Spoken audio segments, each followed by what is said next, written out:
Starting to clean. Hey everyone, just over a year ago we unboxed this Roborock S8 Pro Ultra. We conducted a comprehensive inspection and assembly of the unit, at which point everything was set up, and then it was configured. Lily helped provide us with an obstacle course full of toys. We added some of our own obstacles as well, and then we tested, retested, and then conducted even more tests, even comparing it against the Q Revo. In doing so, captured all sorts of metrics, allowing us to come back a year later to accurately determine how things are doing. Of course, how well a machine like this does has more to do with maintenance upkeep than anything.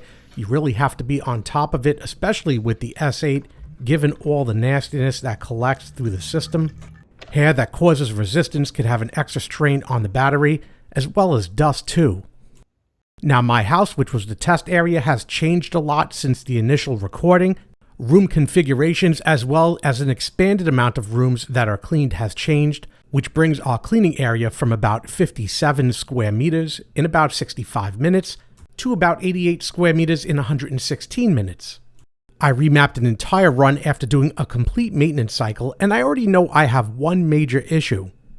My problem is at 84 square meters, just 4 short of completion, it runs out of battery, going under the 20% threshold, and has to go back to the dock to charge for several hours. Is it the battery, something else, or a combination of both? Let's find out.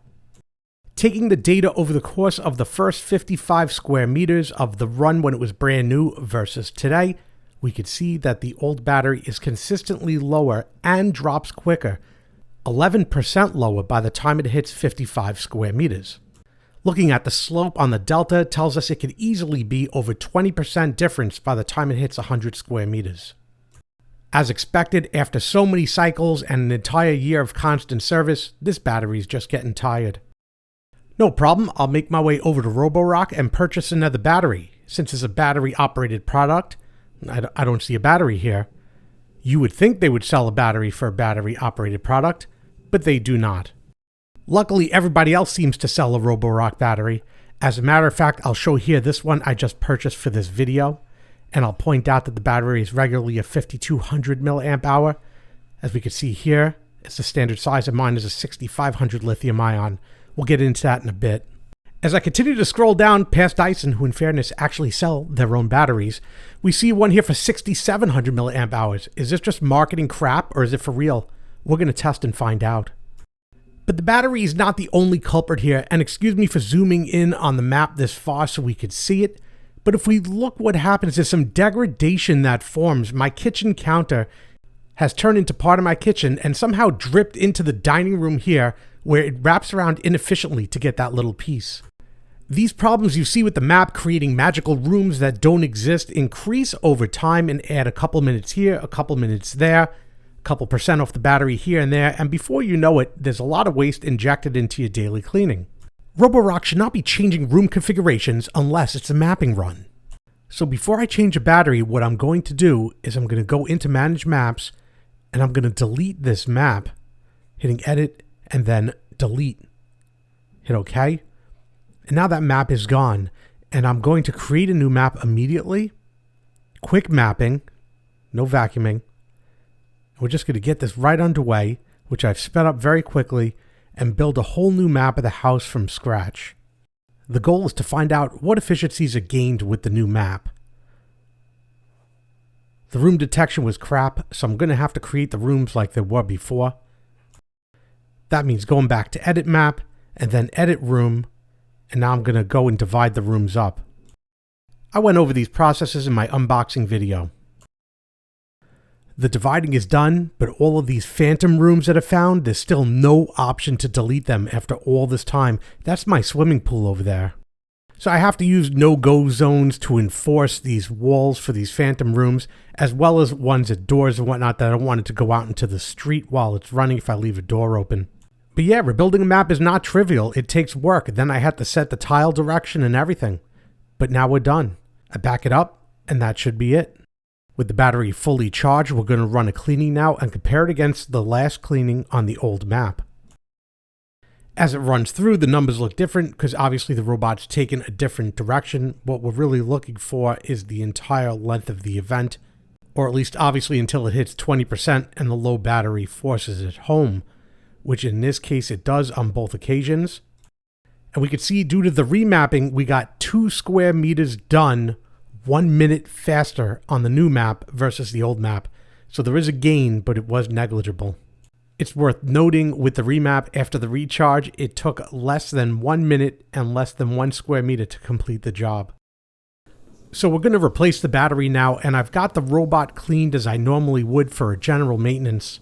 I definitely wouldn't want to work on this when it's dirty. A link to my maintenance video could be found in the top right corner. What we're going to do is we're going to remove these screws here. I'm going to point them out. They're the larger screws. 1, 2, 3, 4, 5, 6, 7, and 8. Removing them with a Phillips screwdriver, I'll speed up this process so we don't have to watch this.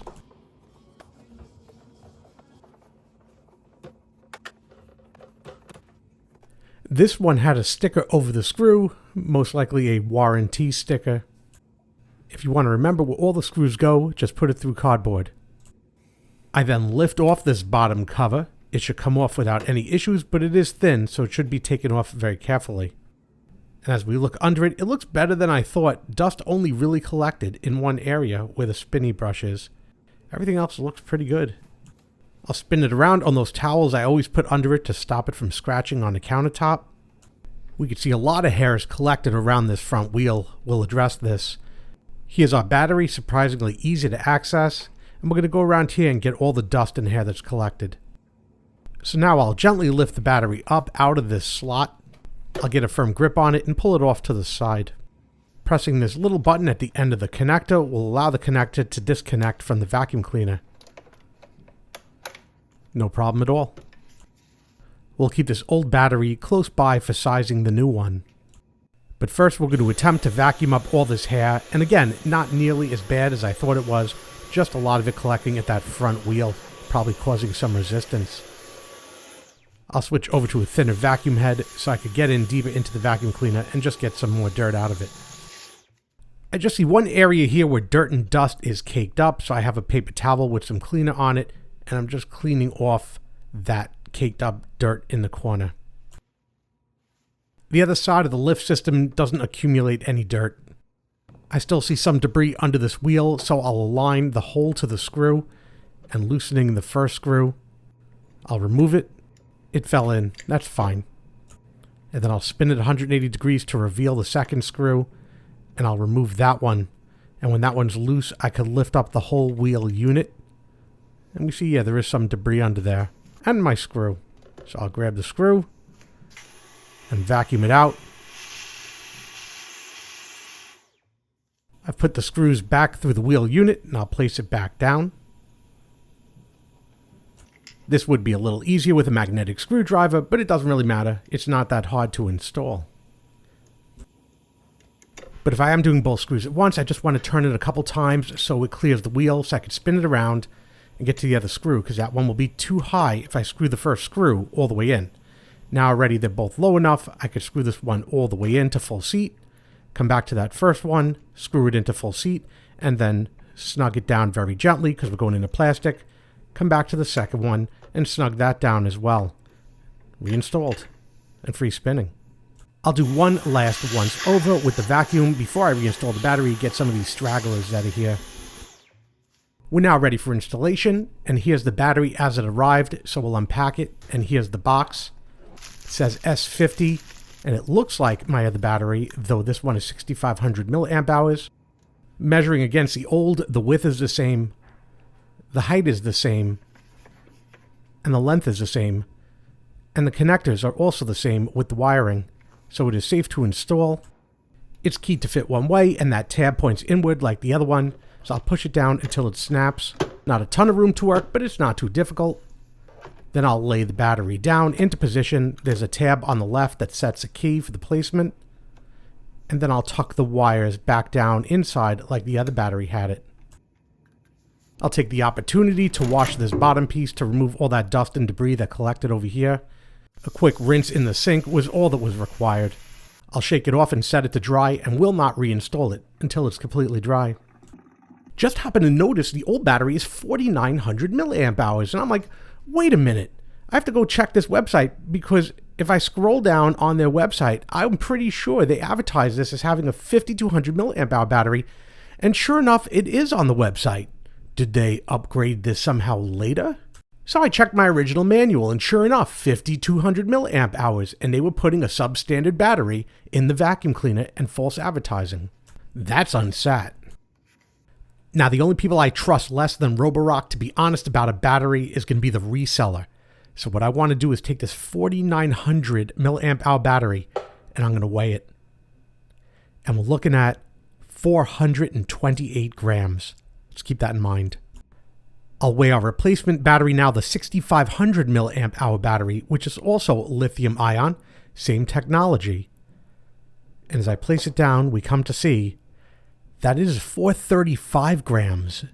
This could definitely not be 6,500 milliamp hours by any stretch of the imagination. We're going to find out if it's worse than 4,900 milliamp hours. It probably is. Continuing on with the bottom cover, which is now completely dry, I'll place it right back over. There should be no resistance. It should fall right into place.